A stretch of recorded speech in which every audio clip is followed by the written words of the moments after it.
Merci, bonjour Olivier. Salut Philippe. Bienvenue à toi, c'est un plaisir. Bienvenue à toi, ouais, merci. Merci de se parler dans cette période de confinement, c'est super sympa. C'est vraiment adorable. Alors, où tu fais ton confinement finalement? Bah, chez moi à Paris, je suis chez moi à Paris depuis un mois, comme tout le monde. Comme tout le monde, on est tous chez soi. Exactement, bah, c'est une très bonne chose. Alors Olivier, on va pas te présenter parce que sinon la demi-heure ne va pas suffire. Hein. Mais avec un magnifique parcours, meilleur sommelier du monde, millésime 2000 au Canada, mais également sommelier de la maison de Sot depuis un certain nombre d'années. C'est là que tu exerces avec ce groupe magnifique, effectivement, depuis très longtemps tes activités, plus d'autres activités. La revue du vin de France, on va l'évoquer dans un instant, les activités de consultants, Air France avant, Air Tahiti maintenant ou autres, beaucoup d'activités. Tu es au cœur finalement de l'élément vin et de la sommellerie depuis de très nombreuses années. Comment tu vis cette période de confinement? Comment tu profites de cette période finalement? Parce qu'il faut savoir profiter de cette période qui est un peu délicate à gérer souvent. Écoute, Philippe, je pense que je le vis. De toute façon, on n'a pas d'autre choix. Il faut le vivre de façon la mieux possible et être respectueux effectivement de toutes les données qui nous ont été conseillées et donc à partir de là, bah, j'essaye je lis, je travaille, j'ai un peu de travail pour la Maison Le Nôtre, je profite aussi bien sûr de ce temps pour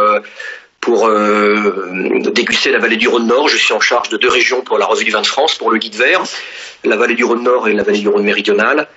Et donc j'ai bien commencé déjà le Rhône Nord, donc voilà, ça m'occupe beaucoup. J'ai aussi une activité littéraire, un peu de télé, comme tout le monde, pour se tenir au courant. Donc je pense que, mis à part le monde du vin qui me touche de près, je pense j'essaye aussi quotidiennement de faire une activité sportive.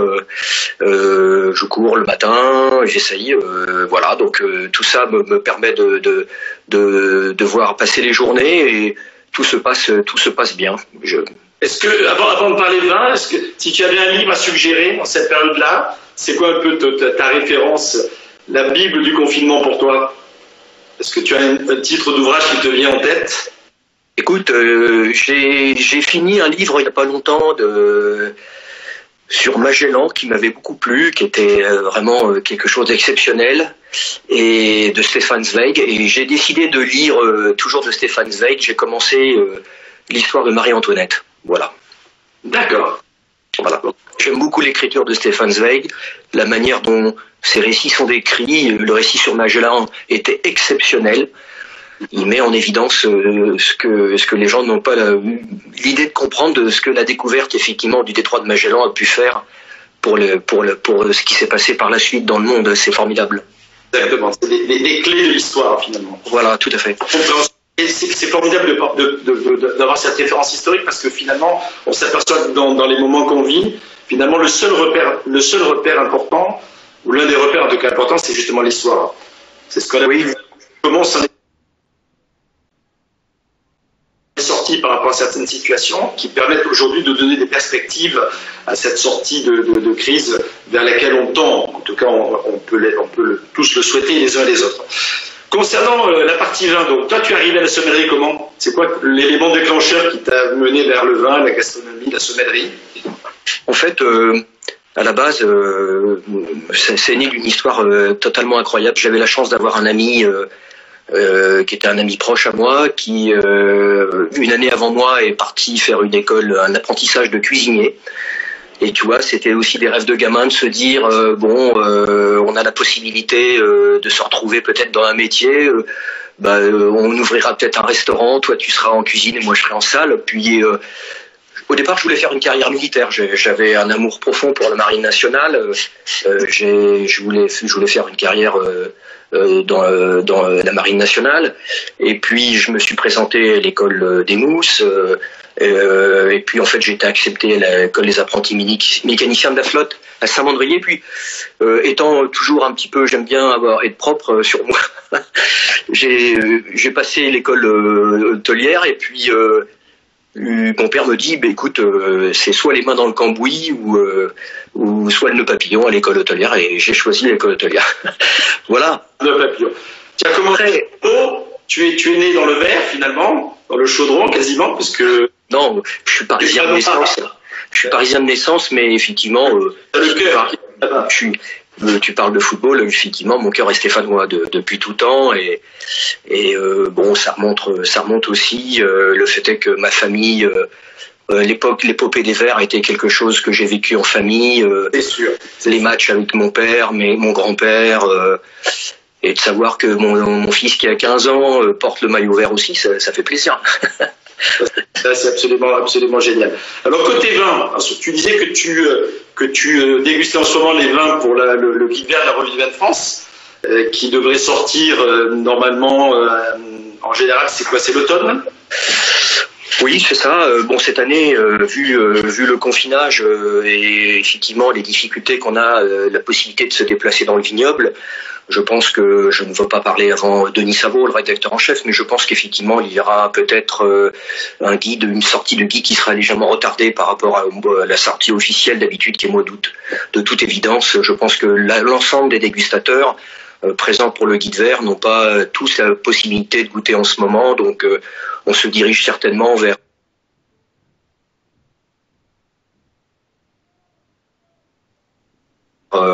vers quelque chose comme ça. Bon, parfait.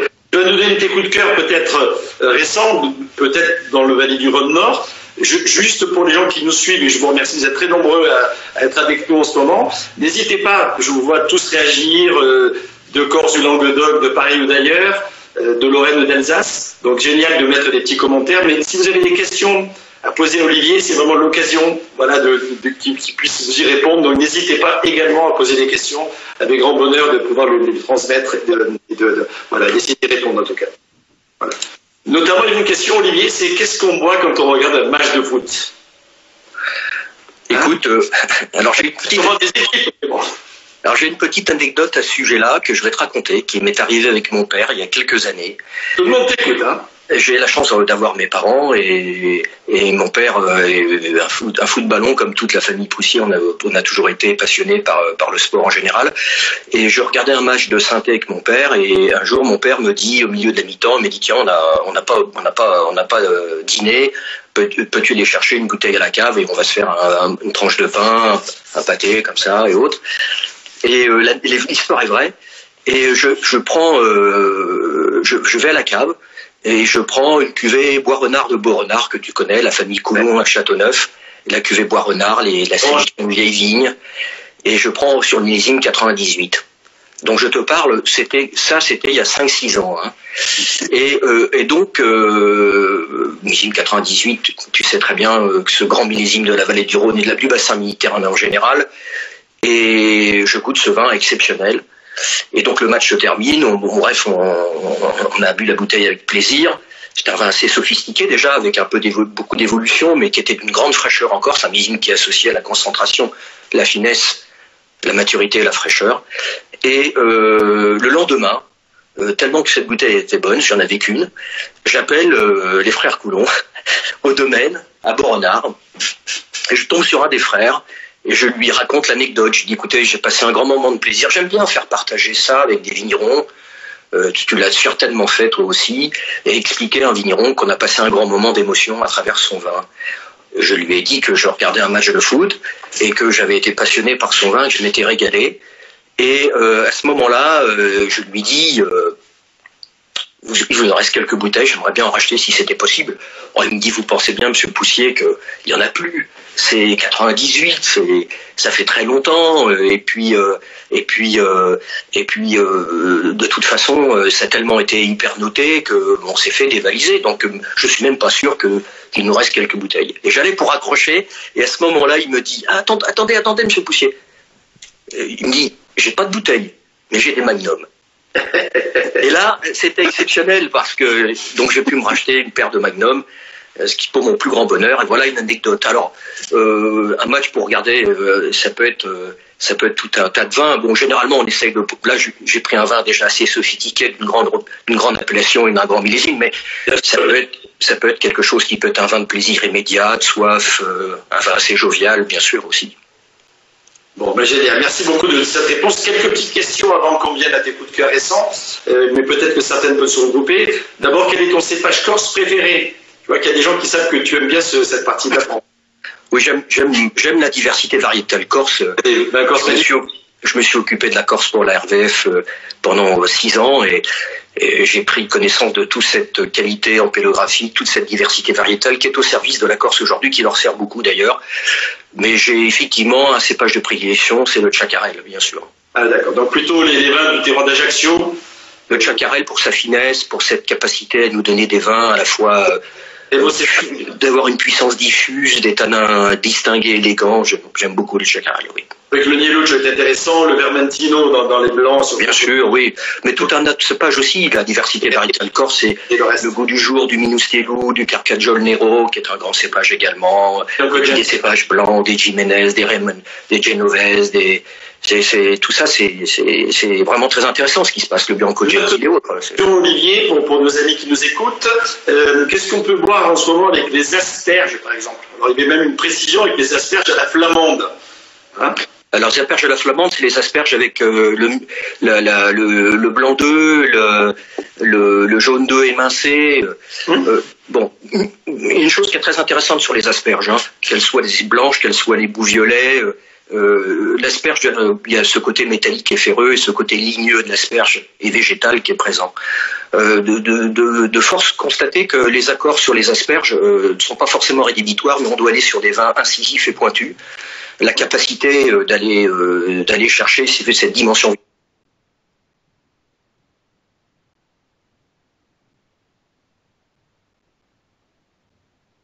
végétale sur la finale de bouche par des vins qui ont plutôt des vins élancés, longilignes, trop riches, il faut plutôt aller chercher des vins pointus. Et puis pour aller chercher le goût de l'asperge, des cépages issus de vertus aromatiques sont les cépages les plus plausibles sur ce type d'accord. Et j'avoue que j'aime l'expression d'un Sauvignon blanc, j'aime l'expression d'un Savagnin, j'aime l'expression d'un Grüner Veltliner, autrichien. Je trouve que ce type de vin, ce profil de vin a la capacité à la fois répondre d'un point de vue aromatique à contrecarrer l'asperge, et grâce à leur vivacité, leur fraîcheur, d'aller chercher l'asperge dans sa persistance de goût. Le Viognier, c'est un cépage qui peut être éventuellement envisagé? Oui, il faut qu'il le soit, mais par contre sur un millésime froid, il faut qu'il soit sur un terroir où le terroir dompte un peu la générosité et la richesse. Alors ça tombe bien que tu me fasses le point là-dessus. Je viens de effectivement déguster tout Condrieu, et 2018 est un millésime qui est très intéressant pour les Condrieu. Autant j'ai eu un peu plus de mal sur les 17 parce que c'est un millésime solaire et généreux. 18 est tout aussi solaire, sauf que ce qui a sauvé un peu les 18 à Condrieu, c'est qu'il y avait un peu plus de rendement, qui a dilué un peu la générosité et la matière. Donc ce qui a permis de faire des vins à la fois mûrs, mais assez sapides et digestes. Et ce qui fait la grande vertu et la grande qualité d'un terroir comme Condrieu, quand les Condrieu sont bien nés, d'ailleurs comme Château-Grier, quand il est bien né, c'est cette capacité justement grâce à ces terroirs de granit à biotite, ou granit à muscovite, mais surtout les granites à biotite, d'aller chercher les grands amers minéraux et les salins qui viennent s'opposer à la richesse alcool d'un millésime riche et qui permettent, parce que le Viognier par excellence n'est pas un cépage qui a beaucoup d'acidité, mais si on va pas capter ces amers, si on va pas chercher ce salin que Condrieu et Griet peuvent avoir, ce sont eux qui supplantent le manque d'acidité qui permettent de Condrieu d'être digeste et sapide. Et 18, c'est un millésime comme ça, comme l'était 16, comme l'était 14. 18 fait partie des 3 beaux millésimes de la décennie 2000 sur l'expression des grands Viogniers de Condrieu et de Griet. Quelques vignerons qui ressortent peut-être de cette appellation? Alors justement, tiens, regarde, je t'ai préparé un beau Versalto avec un Condrieu, et c'est un petit coup de cœur. Alors les gens connaissent bien sûr le domaine de Jean-Paul Jamet, oui. Jean-Paul et Corinne et leur fils Loïc et leur fille, elle m'excusera, j'ai oublié son prénom. Elle est charmante pourtant. Je voulais dire que ce Condrieu, c'est le terroir c'est un assemblage de 2 terroirs. La cuvée s'appelle Vernillon. Alors pourquoi je fais un coup de cœur sur Jamet? Jamet, c'est un grand vigneron, Jean-Paul. Le problème n'est pas là. Mais il a commencé à faire Condrieu qu'en 2015. Donc c'est un jeune vigneron de Condrieu. Et Vernillon, c'est le terroir de Vernon plus de Côte de Châtillon, qui sont 2 beaux terroirs de Condrieu. Et surtout, ce qui me fait plaisir, c'est de voir Jean-Paul, qui est très, très réputé pour les rouges, qui est un vigneron iconique que tout le monde adore, mais de voir qu'au bout du 3e millésime, il arrive à faire un Condrieu de cette dimension, avec de la sapidité, de la fraîcheur. Il a tout compris. Et c'est ce que je me dis, c'est pas facile d'être aussi bien un grand vigneron sur les rouges que sur les blancs. Et là, Jean-Paul et son fils Loïc, bravo, chapeau, grand 2018. Bravo. C'était mon petit coup de cœur. Alors, en plus, 40 ans d'appellation Condrieu, donc je lève mon verre à bon anniversaire à Condrieu. Magnifique. Alors, moi j'aime beaucoup Vernet, bien entendu. Bien sûr. Christine qui fait des vins absolument magnifiques. André je pense à André Perret, bien sûr. Plein de gens. Parmi les réactions en live que je peux lire là rapidement, Olivier, pour les asperges, il n'y a pas beaucoup de bas sur les asperges. On me fait penser, ils ont muscat d'Alsace, qui peut être assez intéressant aussi, parce qu'il est vinifié là également en sec. Et puis le chenin blanc, qui peut être aussi effectivement une bonne alternative. Ça dépend aussi des millésimes. Oui, tout à fait. Le chenin peut être une bonne alternative. L'amertume domptée des chenins, on en parlera sûrement avec Pascaline Lepatier qui sera... Oui, tout à fait. Mais c'est une belle alternative également, entre autres. Tout à fait. Et c'est vrai que le chenin n'est pas forcément un cépage hyper aromatique, mais ceci dit, il a aussi des grands amers minéraux, des acidités, des tensions qui peuvent aller chercher, bien sûr, le côté ferreux métallique et l'amertume de l'asperge. Bien sûr. Alors, un coup de cœur en rouge peut-être. Alors, coup de cœur en rouge, toujours en Vallée du Rhône. Écoute, voilà, je te présente. Cornas. On lit à l'envers, malheureusement. Voilà, c'est Cornas, un beau Cornas 2018 d'un tout petit vigneron qui n'a que 4 hectares, mais qui ne démérite pas en qualité, qui est un homme qui fait pas des vins froufrous, il fait des vins sans esbrouf, sans excès de bois, sans trop d'extraction. C'est Franck Balthazar. Et c'est sa première cuvée qui s'appelle la cuvée Casimir, en honneur à son grand-père, qui avait créé le domaine. Et donc là, c'est une association de 2 terroirs, les Mazars et les Légrés. Ce sont des vignes, des vieilles vignes et des jeunes vignes. Les dernières datent de 2005, mais c'est surtout intéressant. C'est une initiation classique, comme faisait la famille Clapp. C'est la vendange entière, c'est 100% de vendange entière. Ce sont des vins qui respirent le granit. Il y a vraiment l'empreinte graphique des sols qui est là. Les boisés sont pas ostentatoires. C'est des élevages qui sont faits en demi-nuit ancien. J'adore ce style. Je trouve que ce sont des vins qui respirent l'expression de la Syrah de Cornas avec ces belles empreintes minérales et graphites, ce côté fumé, lardé, bacon, qui sont pas dus à des boisés, mais qui sont dus vraiment à cette définition du sol qui vraiment est vivant dans ce profil de vin. Alors, tout est pioché, enfin c'est formidable, c'est un travail de fou, c'est vigneron en culture biologique, tout est vinifié en levure indigène, c'est formidable. Voilà, Franck Balthazar, sa petite cuvée Casimir 18, c'est mon coup de cœur, mais bon, il a la chance d'avoir des vignes sur le lieu-dit Les Chailléaux, que tout le monde connaît, il a des vignes qui ont été plantées à la fin du 19e, ce qui est formidable, là. Donc c'est un vigneron petit en termes de taille et de volume, mais qui fait des grands vins d'émotion. Voilà, c'était mon petit coup de cœur de la soirée. Un bel accord peut-être avec ce vin. Là, on sort du week-end pascal, il y avait des agneaux magnifiques. Ah oui, je pense qu'effectivement, un beau gigot d'agneau de 7 heures aurait pu faire l'affaire sur ce vin délicieux. Et comme l'agneau pascal est terminé, je pense qu'effectivement... un pigeon, je pensais une petite pensée pour Madame Chani, le restaurant où j'adorais aller dans le Beaujolais. Et donc un petit pigeon à la concassée de poivre. Voilà. Et en Beaujolais, parce que tu parles du Beaujolais, qui est une magnifique région, d'abord c'est très beau, les monts du Beaujolais, c'est très diversifié en termes de panorama et en termes de style de vin également. Et je trouve que, je pense que tu partages ce sentiment, je trouve que le Beaujolais n'a jamais presque été aussi bon, et c'est un rapport qualité-prix qui est assez incroyable quand même. Oui, ça reste effectivement une région que j'adore. Je m'en suis occupé beaucoup aussi pour la revue. Je suis un fan de Gamay. Je trouve que je suis pas un défenseur, mais vraiment un fan du Beaujolais, parce que je trouve que c'est une région qui n'est pas jugée à sa juste valeur. Et Dieu sait qu'on peut boire des vins de soif et de plaisir immédiat, comme on peut avoir des vins qui peuvent se conserver de façon incroyable. Ouais.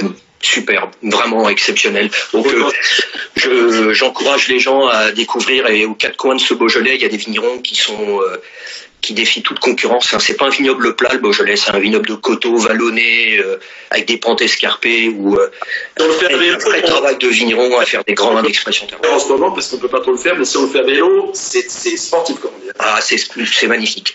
Et là aussi, encore des vins sur schiste ou sur granit, des gamets qui ont une définition incroyable. Là aussi, des vins vinifiés souvent à l'ancienne. Et je trouve que la notoriété du Beaujolais devrait être bien plus connue de la part des consommateurs et des amoureux du vin.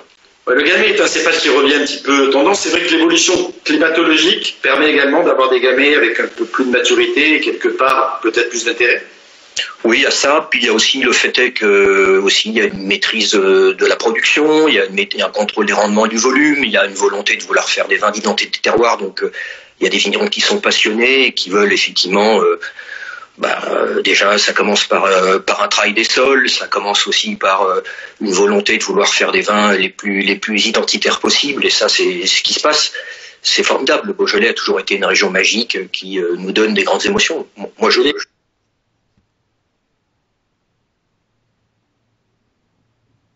j'adore. Les gamets d'ailleurs sont intéressants.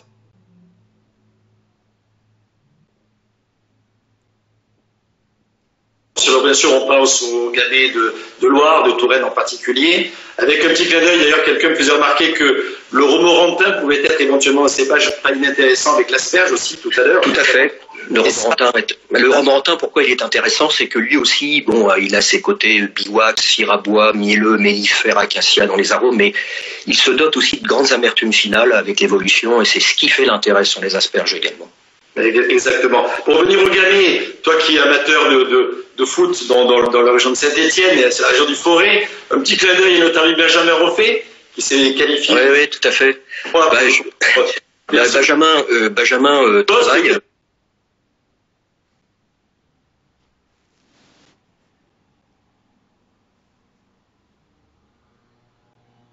T'écoutes là, mais en tout cas, il bosse. Benjamin travaille, révise quand des... Est-ce qu'on dit forêt ou on dit forêt? Hein? Est-ce qu'on prononce le Z? Oui, c'est vrai. Bon, moi je dis forêt, mais effectivement. En tout cas, il y a des choses qui sont formidables et c'est vrai que même par du forêt ou des gamets des côtes rouennaises, mais c'est des variétés de gamets saint-romain. C'est des gamets légèrement plus poivrés, mais qui font des belles choses également. Voilà, Philippe. Benjamin, justement, une fois que le confinement sera terminé, j'espère qu'on pourra se retrouver tous ensemble autour d'une, pourquoi pas au bistrot, autour d'une belle bouteille. Oui, on espère le plus rapidement possible. On a compris hier en écoutant le président de la République que le 11 mai, ça devrait commencer un petit peu à s'organiser dans l'activité française, mais que nous, la restauration, et on pense beaucoup à tous nos confrères, liés au tourisme, au spectacle, etc., pour lequel c'est effectivement très difficile. Et on est, à mon avis, bloqué, nous, pour encore un peu plus longtemps que le reste de la population. Oui, je sais.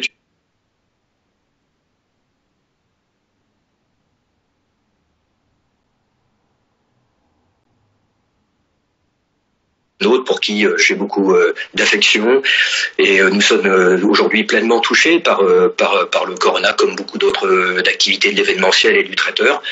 Il est évident que la maison reste ouverte au niveau des boutiques, mais c'est très dur pour nous au niveau de l'événementiel et on est comme tout le monde.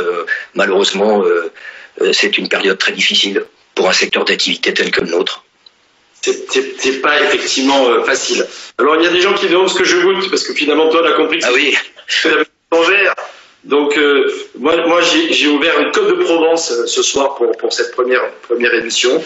C'est le château de Pérasol dans une usine 2004. Ah oui. Finalement je me suis astreint à aller faire un tour dans la cave, c'est important, et j'ai découvert des millésimes un peu oubliés, et je trouve que c'est super sympa finalement pour nous de goûter ces vins de millésimes qui sont des fois pas d'une réputation extraordinaire.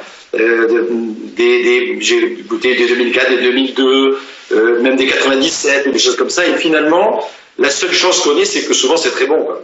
C'est joli vin à boire, bien sûr ça dépend des producteurs, mais ce qu'on a en général dans le cadre, c'est des choses intéressantes, et même dans des petits millésimes, on a vraiment de quoi se faire vraiment plaisir, et c'est un peu ça.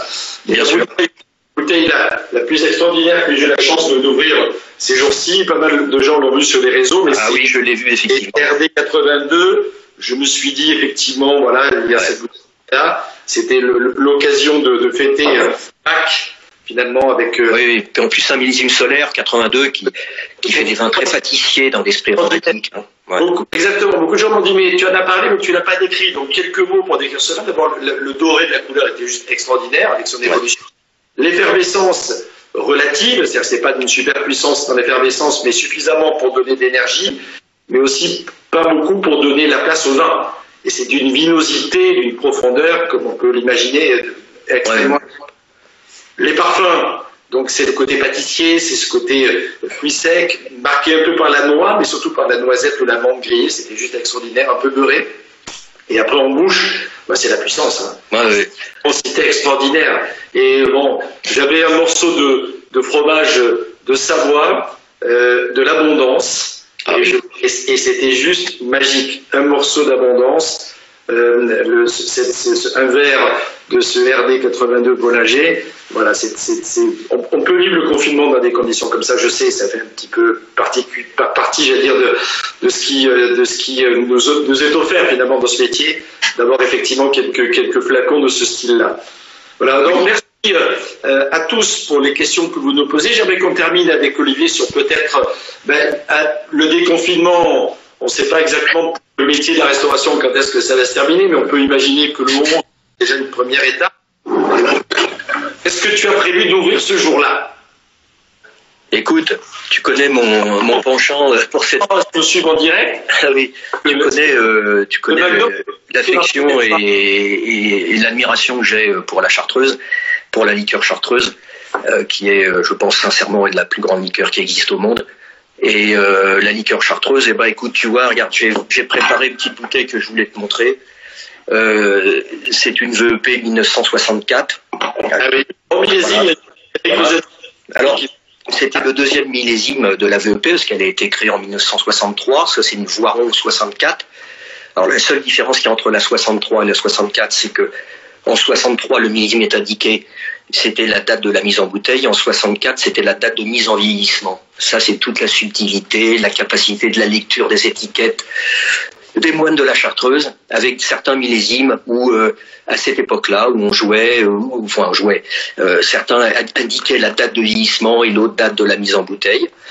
Et puis, ce qui est formidable, c'est que cette VEP 64, je l'ai ouverte, je la bois avec parcimonie, je la partage avec des amis. Écoute, il m'en reste un tout petit peu, donc le jour du confinement, je crois que je lèverai mon verre déjà.